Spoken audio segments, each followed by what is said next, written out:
Bonsoir à tous. C'est vraiment un privilège pour moi d'avoir cette occasion de prêcher la parole de Dieu ici ce soir. Pour ceux qui ne me connaissent pas, je viens de Californie. Je ne suis pas originaire de Californie, mais je réclame Californie quand même comme mon État aux États-Unis maintenant. Et donc, on est là pour travailler avec CTS. Comme professeur, ma femme et moi, Cynthia n'est pas là avec moi ce soir parce qu'elle est en Suisse en train de participer dans un mariage de... Ce que je peux dire, c'est notre filleule. C'est une fille qui a habité avec nous au Texas pendant 5 mois. Elle venait de Suisse et donc elle est là-bas maintenant en train de fêter cette belle occasion avec elle et sa famille. Donc je remercie le Seigneur pour ma femme, mais j'ai été vraiment encouragé ce soir. Amen. C'est louange et adoration. Lorsque je pense que la première fois que je suis venu ici, je remercie le Seigneur pour ce qu'on a eu avec les adultes qui nous ont aidé beaucoup dans la louange et adoration avec Pasteur et d'autres personnes. Mais le Seigneur est en train de faire des grandes choses dans cette assemblée. Je remercie le Seigneur pour ça. Aujourd'hui, le Seigneur a mis sur mon cœur un message pour l'Église, pour nous encourager. Et donc, j'aimerais prendre un peu de temps pour lire un texte dans la parole de Dieu, dans Josué, chapitre 1. Si vous avez votre Bible avec vous, j'aimerais vous encourager de regarder avec moi. Je sais que ça serait aussi affiché. Donc, je sais qu'aujourd'hui, on a la Bible affichée, on a la Bible dans nos smartphones, et on a la Bible aussi en dur, comme ça, avec nous. Et donc, les choses importantes, c'est qu'on est capable d'écouter la parole de Dieu et laisser la parole de Dieu faire son œuvre et son travail dans nos cœurs. Donc, ce passage, c'est un passage d'encouragement que le Seigneur il est en train de parler directement avec Josué. Moïse est mort et Josué doit amener le peuple d'Israël dans la terre de promesse. Ce n'est pas quelque chose de facile. Moïse, pendant 40 ans, il a souffert énormément avec un groupe de personnes qui étaient vraiment têtus. C'était les gens qui étaient bonnets, si je peux dire ça. Ils s'entêtaient contre Moïse souvent. Et donc, Moïse, il est arrivé jusqu'au bord de la terre de promesse, mais il n'était pas capable d'entrer dedans. Et donc, ça tombait à Josué d'amener la nouvelle génération, tout le reste, on peut dire, mais qui comptait encore des milliers, des millions, je dois dire, de personnes qui étaient prêtes pour entrer dans la terre de promesse. C'était un travail énorme. Josué, c'est un homme qui était humble devant le Seigneur. Il n'était pas un homme qui se vantait, qui disait hey, « tout le monde, regarde-moi ». C'était vraiment un serviteur. Il était à côté de Moïse pour épauler, pour diriger l'armée, de faire les combats. Mais il avait un jour que Moïse ne pouvait plus aller. Et donc c'est à lui tomber la responsabilité. Il a reçu la responsabilité pour amener le peuple dans la terre de promesse. Et ici nous voyons dans Josué chapitre 1, verset 1 jusqu'à verset 9. Après la mort de Moïse, serviteur de l'Éternel, l'Éternel dit à Josué, fils de Nun, serviteur de Moïse, Moïse, mon serviteur, est mort. Maintenant, lève-toi, passe ce Jourdain, toi et tout ce peuple, pour entrer dans le pays que je donne aux enfants d'Israël. Tout lieu que foulera la plante de votre pied, je vous le donne comme je l'ai dit à Moïse.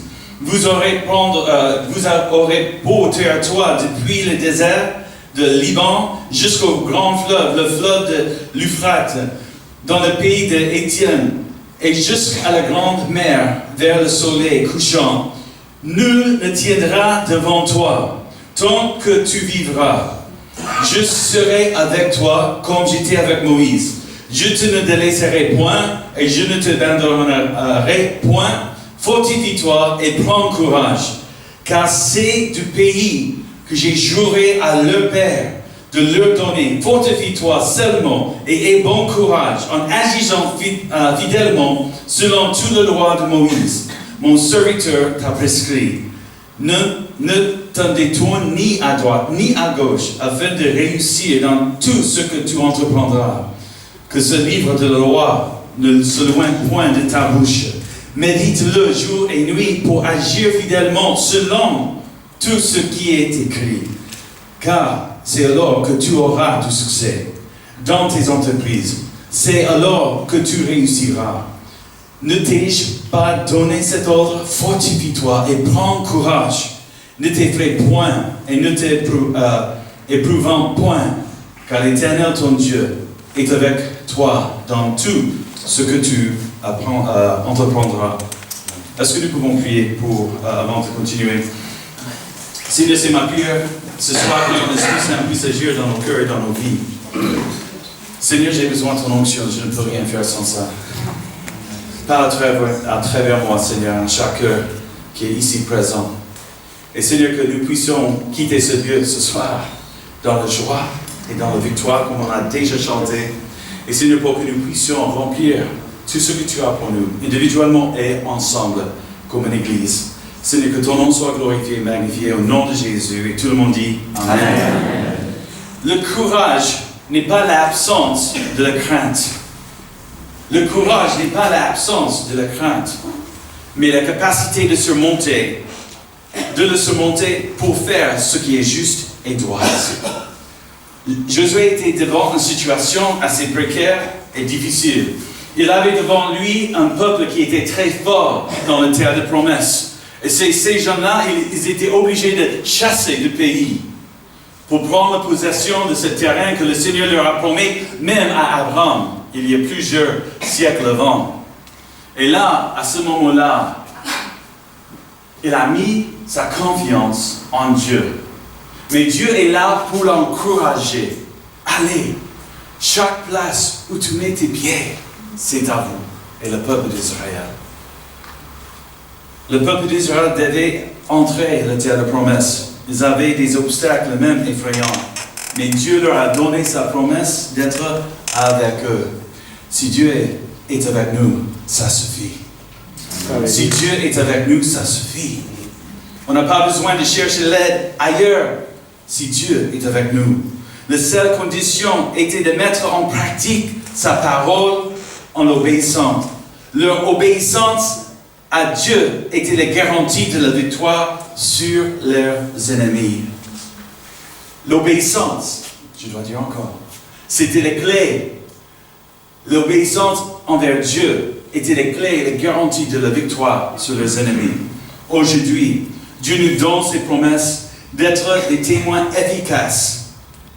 Il nous donne sa promesse pour aller avec nous. Plus tard, à la fin de ce message, on va chanter un chant. Nous voulons voir Jésus élevé. Et je crois que dans le cœur de beaucoup de personnes ici ce soir, on a le désir de voir la main de Dieu agir dans la vie des autres qui ne connaissent pas Jésus. Membres de nos familles, nos collègues au travail, nos voisins, nos voisines. Nous voulons voir les autres venir à Jésus et expérimenter la vie éternelle. Alléluia. Et le Seigneur est en train de dire, fortifie-toi et prends courage. Je suis avec toi. Amen. Je suis avec toi. Et c'est quelque chose d'important pour nous aujourd'hui. Si je peux vous laisser quelques noyaux d'idées pour saisir, c'était fortifions-nous et prenons courage en obéissant à la parole de Dieu. Nous allons apporter la victoire spirituelle parce que Dieu est avec nous. Fortifions-nous. Prenons courage parce que Dieu est avec nous. Et c'est lui qui va nous aider de vivre une vie de victoire et aussi de faire les choses, des grands exploits pour le Seigneur. Il y a quelques points que j'aimerais partager avec vous ce soir pour élaborer un peu ce désir de Dieu et ce que Dieu veut faire dans notre vie. D'abord, pour que les promesses de Dieu soient accomplies, il faut obéir à Dieu en agissant selon sa parole. Dieu lui a donné, il a donné à Josué la commande, lève-toi et passe ce Jourdain. Lui, bon, pour nous, ça semblait évident. Aller traverser le Jourdain.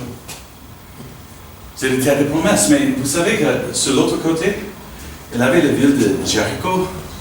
Et Jéricho, c'était une des plus grandes et puissantes villes de Canaan, la terre de promesse. Le premier obstacle était un des plus grands.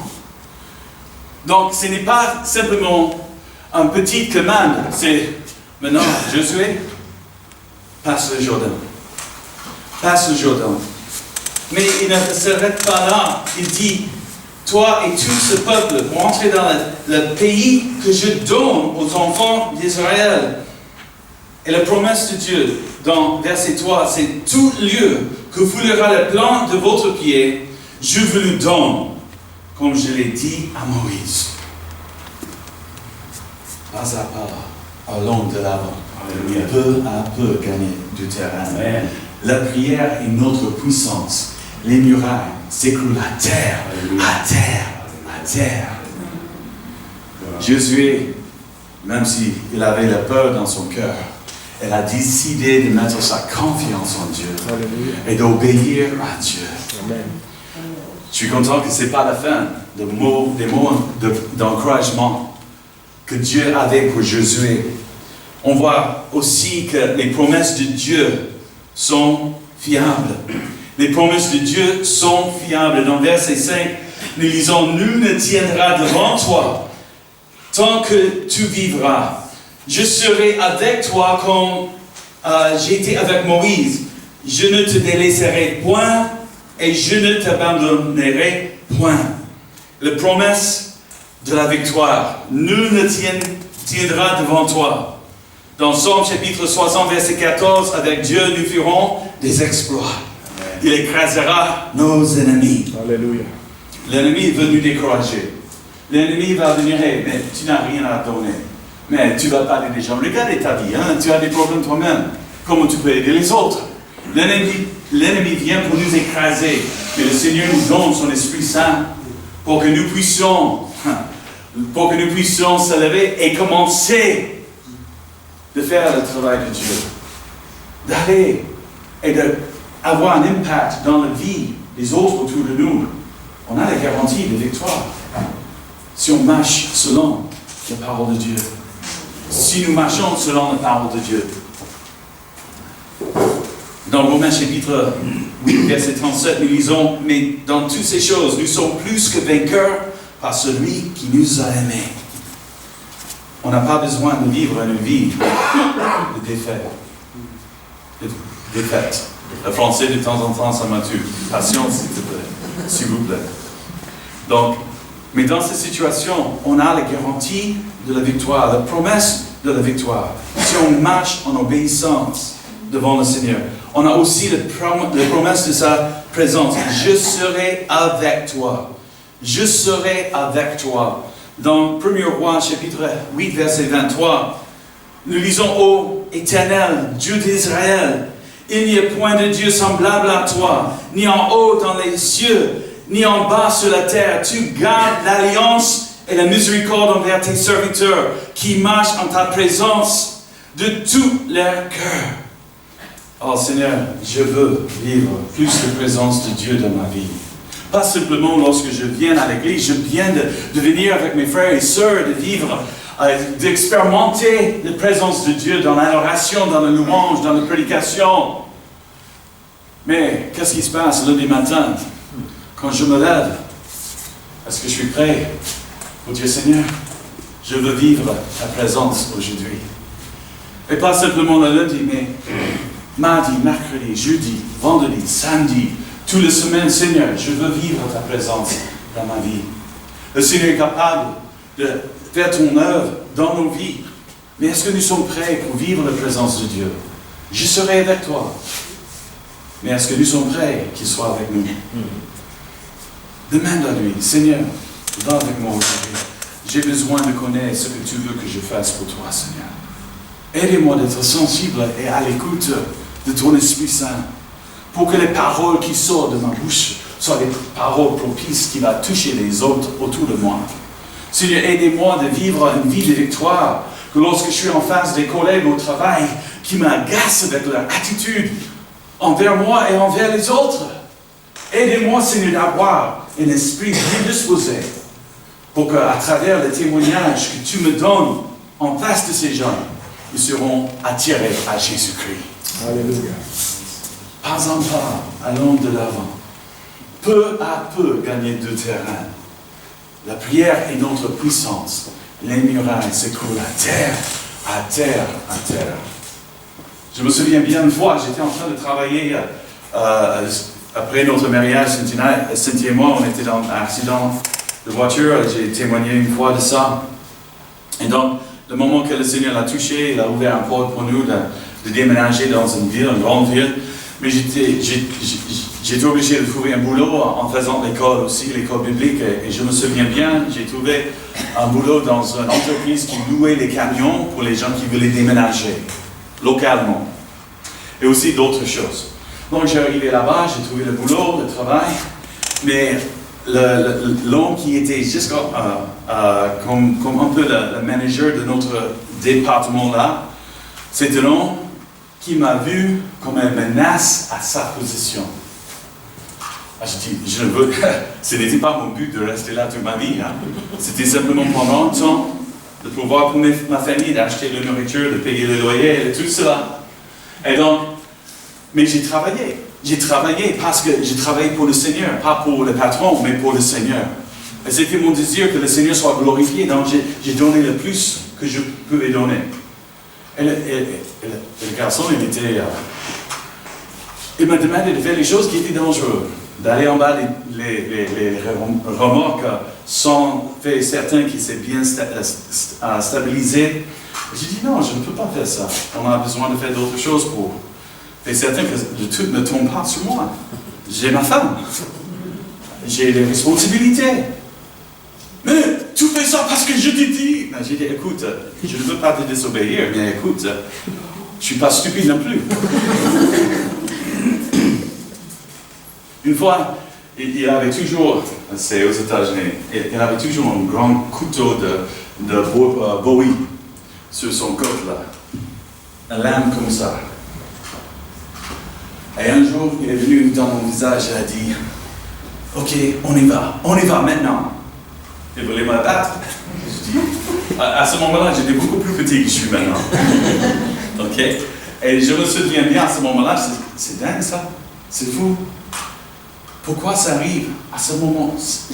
Donc chaque soir, j'arrivais chez moi, j'avais les nœuds dans le vent, et j'étais vraiment, Seigneur, fais quelque chose. J'ai essayé d'être gentil avec lui, toujours avec un bon esprit. Mais finalement, j'ai dit, Seigneur, je ne sais pas quoi faire. Seigneur, je ne veux pas perdre la victoire, mais je veux vivre la victoire avec toi dans cette situation. Le vendredi, c'était le pire jour de ma vie dans ce boulot. Je rentre chez moi, je dis, Seigneur, je ne sais pas, je ne peux plus supporter ça. Aidez-moi. Lundi matin, j'ai retourné au boulot et le maître n'était pas là. Où est-il? Le patron m'a dit, Steven, on a trouvé qu'il était en train de voler le manteau, le matériel qu'on n'avait pas les camions, mais on a loué les choses du jardin aussi, le petit truc pour faire le jardin chez les individus. Il était en train de voler, il connaissait les chiens de gare, il sortait même, je pense qu'il a trouvé une clé, entrait et volait les choses et vendait. Et il ne travaille plus pour eux. Je n'ai rien fait, je n'ai pas même parlé avec le patron. Je disais, Seigneur, c'est à toi d'agir. À toi, Seigneur, d'agir. Et le Seigneur, il a fait quelque chose pour moi. Non, ce n'était pas mon désir pour ce jeune homme de perdre son boulot. Mais le désir, c'était de maintenir un témoignage devant lui qui rend le gloire à Dieu. Et je sais que pour quelques-uns parmi vous, au boulot, au travail, il y a cette personne. Ça fait des choses un peu difficiles. De temps en temps, c'est pas facile même d'aller au travail. Parce que vous devez faire face avec cette manager, ce gérant, cette collègue qui veut casser tout ce que vous voulez faire. Mais le Seigneur, il nous demande, je serai avec toi. Je serai avec toi. Je serai avec toi. Tu peux le faire. Tu peux garder un bon témoignage. Laissez-moi agir. Laissez-moi agir. Et on ne sait jamais, cette personne peut donner leur cœur à Jésus-Christ. Cette personne peut être changée, transformée à cause de notre attitude, si on garde un esprit bien disposé. Josué était en face de situations qui étaient difficiles, mais il a décidé d'obéir à Dieu, d'obéir à sa parole, pour que le Seigneur puisse faire quelque chose dans sa vie. Et la promesse, ça continue. Ça continue en disant que Dieu, il serait toujours avec nous. Il ne nous abandonnera jamais. Il est fidèle. Il est fidèle. Donc il dit dans 3 versets ici, 6, versets 7 et verset 9, « Fortifie-toi et prends courage, car c'est toi qui mettras ce peuple en possession du pays que j'ai juré à leur père de leur donner. » Verset 7, « Fortifie-toi seulement et aie bon courage en agissant fidèlement selon tout le loi que Moïse, mon serviteur, t'a prescrit. Ne t'en détourne ni à droite ni à gauche, afin de réussir. » Et verset 9, il nous dit, « Fortifie-toi et prends courage. Ne t'effraie point et ne t'épouvante point, car l'Éternel ton Dieu est avec toi dans tout ce que tu entreprendras. » Fortifie-toi. Prends courage. Dans la vie quotidienne, on a besoin de le faire. Peut-être c'est dans votre famille. Peut-être vous avez quelqu'un dans votre famille qui est Seigneur. J'espère que ce n'est pas un époux, épouse. Mais peut-être, ça peut arriver. Peut-être c'est un enfant qui est égaré et qui choisit de ne pas croire en Dieu. Et ton cœur est dans la tristesse à cause de ça. J'aimerais vous dire, persévérez. Persévérez dans la prière, demandez à Dieu de faire son œuvre dans leur vie. Je ne sais pas si j'ai déjà dit ouvertement ici, mon fils Caleb, qui est le plus jeune, il ne sait pas le Seigneur. Il dit, bon, peut-être Dieu existe, je ne sais pas. Il était élevé chez nous. On a communiqué l'évangile toute sa vie, mais sur la route, quelque part, il a décidé de laisser les autres influences entrer dans sa vie. Et donc, au lieu de dire, ah bon, tant pis pour toi, pardonnez-moi l'expression, mais 20 ans, je ne veux plus que tu sois là, dans notre maison, parce que tu n'es pas croyant. Mais loin de là. On aime Caleb, et on veut que Caleb revienne à Jésus. Alléluia. Amen. Donc on montre à notre fils l'amour de Jésus. C'est vrai qu'il ne peut rien nous reprocher de cet amour qu'on a dans notre cœur pour lui. Et Cynthia et moi, on persévère dans nos prières. Seigneur, je ne sais pas comment ça va arriver, mais Seigneur, je sais que tu peux le faire. Et je prie, Seigneur, que tu puisses toucher son cœur. Peut-être tu as quelqu'un dans votre vie qui a besoin de Jésus. J'aimerais vous encourager, persévérer. Ne lâchez pas la main du Seigneur. Amen. Parce qu'il est capable de toucher leur cœur et leur vie. Mais est-ce que nous sommes prêts à dire oui, Seigneur? Je mets ma confiance en toi. Et je vais aller jusqu'au bout. Aussi, on a dans ce passage ici, soyez fidèles à la parole de Dieu. Et la réussite est assurée. Verset 7 et verset 8 parlent de ça. Nous venons de lire verset 7, verset 8. Il dit, afin de réussir dans tout ce que tu entreprendras, que ce livre de la loi ne se loigne point de ta bouche. Médite-le jour et nuit pour agir fidèlement selon tout ce qui est écrit, y est écrit. Car c'est alors que tu auras du succès dans tes entreprises. C'est alors que tu réussiras. Dans Psaume chapitre 119, verset 9, la parole de Dieu nous dit comment le jeune homme rendra-t-il pur son sentier en se dirigeant d'après ta parole. Lorsqu'on fait de la parole de Dieu nos délices, il nous donne la force de vivre pour sa gloire. C'est pas simplement de venir à l'église le dimanche et le vendredi soir, d'aller dans le groupe de maison durant la semaine. Mais nous devons prendre la parole de Dieu quotidiennement. Et nous devons lire la parole de Dieu pour que nous puissions recevoir de cette parole des choses qui vont nous aider de vivre chaque jour pour sa gloire. Je sais que ce n'est pas facile. On est tous occupés. On a tous les choses à faire. J'enseigne le jeudi à 8h le matin et j'ai essayé d'être là au moins 40 minutes ou 30 minutes avant que le cours commence. Donc, c'est une journée qui commence tôt pour moi. Je sais qu'il y a des autres ici qui commencent beaucoup plus tôt que ça, leur journée. Mais pour moi, d'avoir un temps avec le Seigneur, je dois me lever beaucoup plus tôt pour passer du temps avec le Seigneur. Et j'ai essayé de faire ça chaque jour de semaine.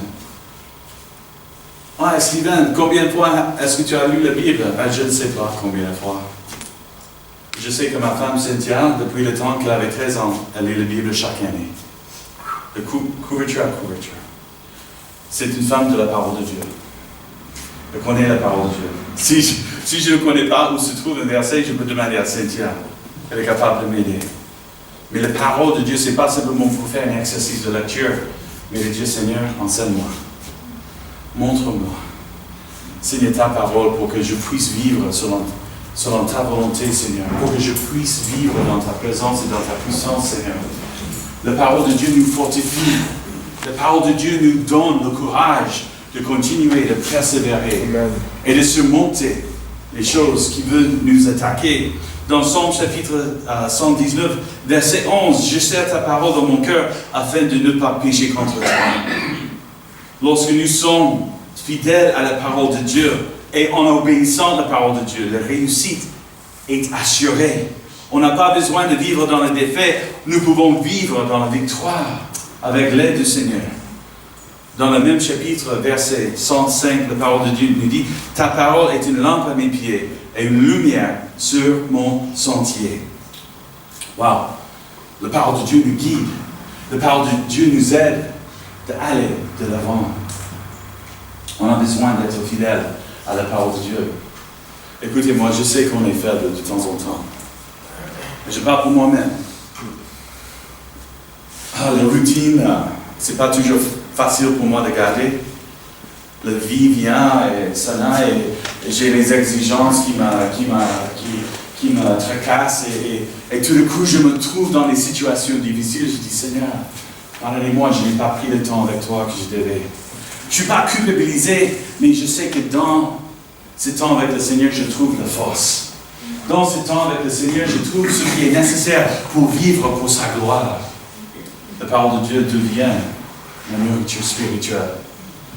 Alors tu vois que je suis un mec qui est petit, maigre. Non.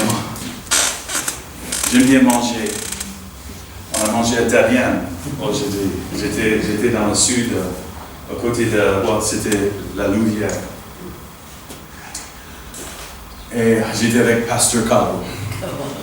Il saluait l'église. Et donc, on a mangé chez Sébastien de Trapini. Ouais, quelque chose comme ça. C'est le nom italien qui dit ça.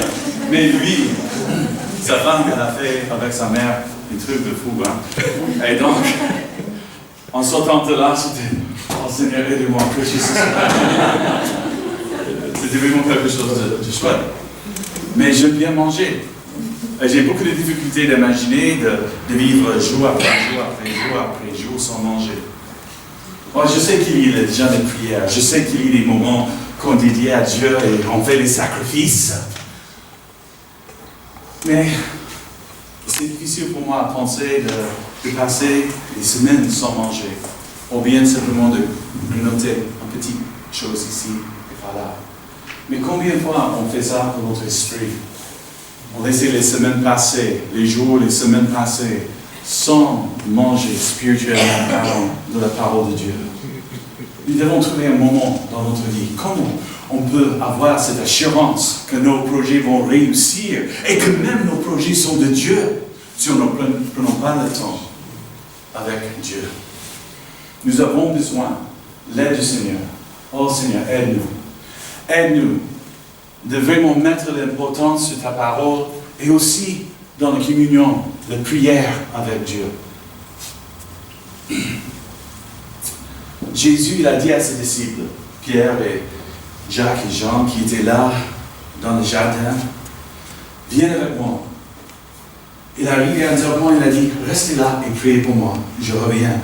Donc Jésus, il est allé, il a prié. Il était vraiment dans une angoisse incroyable parce qu'il savait ce qu'il devait vivre. Ce n'est pas la mort sur le croix qu'il a tracassé, c'est le fait de prendre sur lui tout le péché du monde, de devenir le bouc émissaire, de payer le prix pour le péché de toute l'humanité.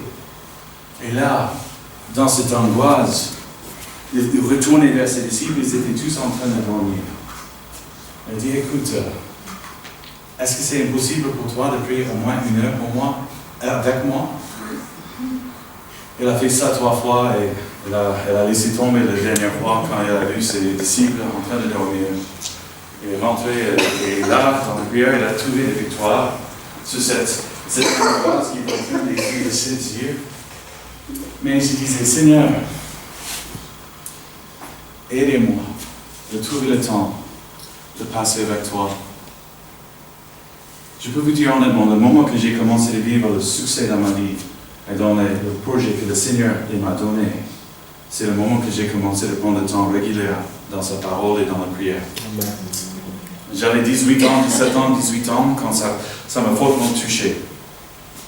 Je disais, Seigneur, maintenant, je dédie les premières 30 minutes de ma vie, de ma journée à toi, Seigneur. Ma journée à toi, c'est à toi.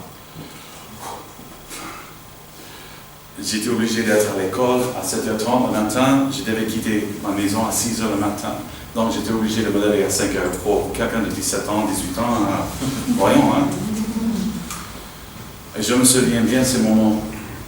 Mais je ne peux pas vous dire comment le Seigneur m'a touché durant tout ce temps de ma vie. Il a commencé à diriger mes pas. J'étais dans une église baptiste et j'aime bien mes frères baptistes. Écoute, ils connaissent le Seigneur. Ils connaissent le Seigneur. Ils sont sauvés. Mais la chose qui manque, c'est la puissance de Dieu dans la vie quotidienne et aussi la puissance du Saint-Esprit. Mais j'aimais bien mes frères baptistes. Et dans cette situation, je dis, Seigneur, j'ai besoin de toi, j'ai besoin de plus de toi. Et c'est durant ce temps-là que le Seigneur m'a dirigé vers une église pentecôtiste. Et le Seigneur, il a touché mon cœur. Et il m'a dirigé là où il voulait que j'étudie la parole de Dieu pour me former pour le service de Dieu. Lorsque nous sommes en communion avec le Seigneur, il va nous diriger. Et on est sensible à l'écoute de ton Esprit Saint, de son Esprit Saint. Est-ce qu'on est prêt pour dire, Seigneur, je prends du temps? Ce n'est pas pour te culpabiliser. Écoute, je sais qu'on est tous occupés. Mais est-ce que nous sommes prêts pour dire au Seigneur, Seigneur, je te donne comme un enfant ce temps. C'est à toi. Je vais laisser ta parole me parler et je vais communiquer avec toi dans la prière. Je vais te louer, je vais te parler de ce qui se passe dans ma vie. Je vais prier pour les autres aussi, Seigneur. Et de prendre du temps avec le Seigneur. La réussite, c'est là qu'on est capable d'obéir plus facilement les paroles de Dieu. Lorsque Pasteur prêche, et lorsque Carmelo prêche la parole de Dieu, et d'autres prédicateurs qui viennent prêcher la parole de Dieu, c'est plus facile de l'obéir lorsque nous sommes en train de marcher nous-mêmes avec le Seigneur. Que le Seigneur nous aide. En quelle joie de commencer. Pour moi, c'est de commencer la journée avec le Seigneur. Quelqu'un d'autre qui, pour moi, je préfère de me lever tôt. La nuit, c'est fini. Le moment que j'ai essayé de lire quelque chose, c'est ça pour moi. Mais pour quelqu'un d'autre, peut-être c'est le soir qui est mieux. Mais trouver un temps durant la journée où tu peux prendre ce temps avec le Seigneur et de chercher sa face. Josué, il était encouragé. Obéis ma parole. Obéis la loi que j'ai donnée à Moïse. Et si tu le fais, dans tout ce que tu entreprendras, tu vas réussir. Oh Seigneur, dans nos vies individuellement, imaginez si tout le monde dans cette église, cette semaine, prend au moins 20 minutes par jour dans la présence du Seigneur. Au moins 20 minutes, tout le monde ici. Qu'est-ce qui va arriver dimanche prochain? Lorsque nous sommes tous ensemble, avec toute cette énergie spirituelle qui est toute cette connexion avec le Seigneur. Et lorsque quelqu'un vient qui est malade, la foi qui va augmenter dans nos cœurs pour croire que le Seigneur est capable de faire l'impossible et les gens soient touchés et guéris, pas à pas, allons de l'avant. Peu à peu gagner du terrain. La prière est notre puissance. Les murailles s'écroulent à terre, à terre, à terre. Si vous avez des problèmes dans votre vie, mettez votre confiance en Dieu. Laissez Dieu faire son travail dans nos cœurs et dans nos vies. Fortifie-toi, prends courage. Le Seigneur est avec nous. Il est avec toi. Il est là, ce soir même. Peut-être vous êtes découragé. Ah, mais je sais que la vie est décourageante de temps en temps. Vous devez le décrire. D'aller au boulot peut être décourageant. C'est pas toujours facile. De se lever à côté de quelqu'un qui n'est pas croyant. Ça peut être un époux, épouse. C'est pas facile. Je sais qu'il y avait des femmes dans cette église, lorsqu'ils ont commencé de venir ici, le mari n'était pas là avec eux. Mais grâce à Dieu, le Seigneur a fait son œuvre. Et le mari est là, la femme est là. Le Seigneur est capable de faire des grandes choses si on met notre confiance en lui. Est-ce que nous sommes prêts pour dire, Seigneur, je veux obéir à ta parole? Et comme une église, j'ai ce sentiment en moi que le Seigneur, les choses ont déjà progressé d'une telle manière dans cette assemblée que dans les jours à venir, on va voir la main de Dieu agir d'une manière formidable si nous restons tous ensemble dans sa présence, en marchant ensemble. Ce n'était pas simplement Josué qui a traversé le Jourdain, il est allé avec tous les Israélites. Et tous ensemble, ils ont vaincu l'ennemi. Ils ont pris possession de ce terrain. La ville de Halle et tous ses environs, à Bruxelles, même celui qui vient de Charleroi et ailleurs, il y a des âmes qui ont besoin de Jésus-Christ. Et le Seigneur veut se servir de nous ensemble. Comme c'était déjà dit, Fabrizio, il nous a encouragés, c'est nous tous ensemble d'avoir un impact dans ce monde. Que le Seigneur nous aide, que le Seigneur soit avec nous. Amen. Est-ce que nous sommes prêts? Alléluia. Est-ce que nous sommes prêts? Amen. Fortifions-nous et prenons courage. Amen. Parce que le Seigneur va se servir de nous pour prendre la terre de promesses, de marcher dans ses promesses, de voir la main de Dieu agir. Que le Seigneur nous aide, que le Seigneur nous fortifie, que le Seigneur nous encourage. Et si vous êtes en train de vivre des choses assez difficiles, assez précaires, peut-être même des choses qui ne sont pas bonnes, j'aimerais vous encourager. Mettre votre confiance à Dieu. Et dire, Seigneur, donne-moi la force de surmonter, parce que je veux t'obéir. Chaque fois que je suis tenté, Seigneur, j'ai besoin de ta grâce, de ta miséricorde, et le Seigneur sera avec vous. Il va vous aider. Et si nous sommes en train de prier comme ça individuellement, il y aura une puissance lorsque nous sommes tous ensemble. Et le Seigneur va faire des choses encore plus grandes que ce qu'on a déjà vécu dans cette église. Pourquoi pas, pasteur? Amen. Je connais les églises maintenant à travers le monde. Chaque dimanche, ils ont 50, 100 personnes qui s'y convertissent chaque dimanche. Alléluia. Alléluia. Pourquoi pas ici? Amen.